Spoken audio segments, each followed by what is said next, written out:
Episode 4, The Theatre of Power, Divide, Distract, Control. The House of Commons is sold as the centerpiece of Canadian democracy, a chamber where elected representatives speak for the people. Yet we look closer and it reveals itself as something else entirely. A theater of deception where performance masks reality and psychological warfare is the script. Inside this chamber, politicians rarely answer the questions put before them.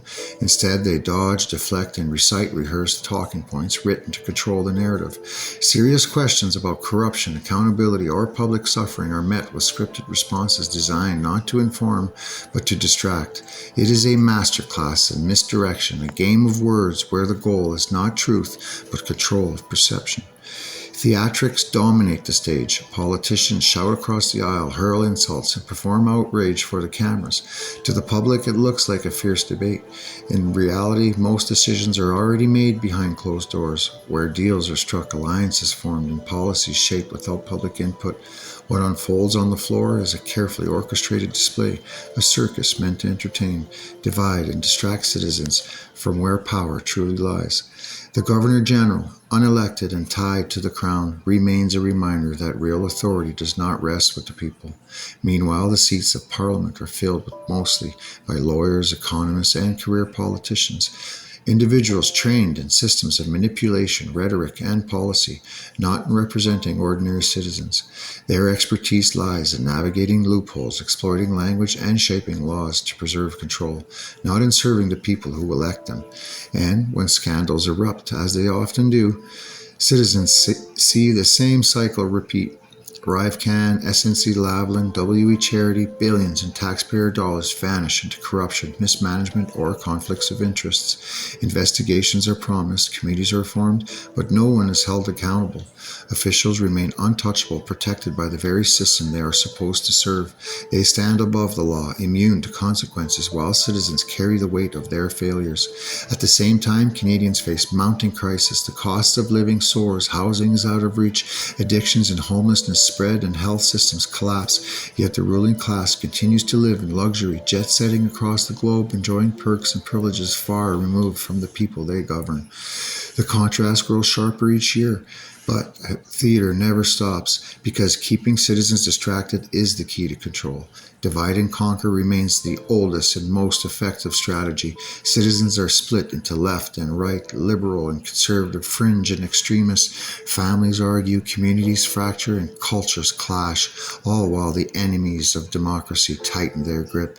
Labels and propaganda are weapons wielded to keep people fighting each other instead of questioning the system itself. This is not governance, it is psychological warfare. Fear is amplified to justify new controls. Pride is stoked to rally support for slogans. Anger is directed at opponents rather than at the system itself. Canadians are kept reactive, not reflective, trapped in cycles of outrage while the true decisions are made quietly, far from the spotlight.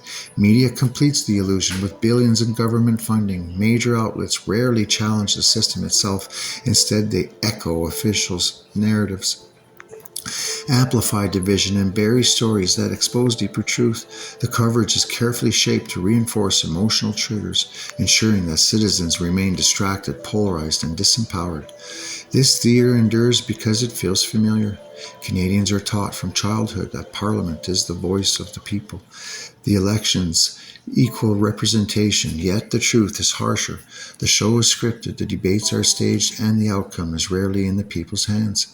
What looks like democracy is a performance designed to disguise a system where real power is centralized, hidden, and largely unaccountable.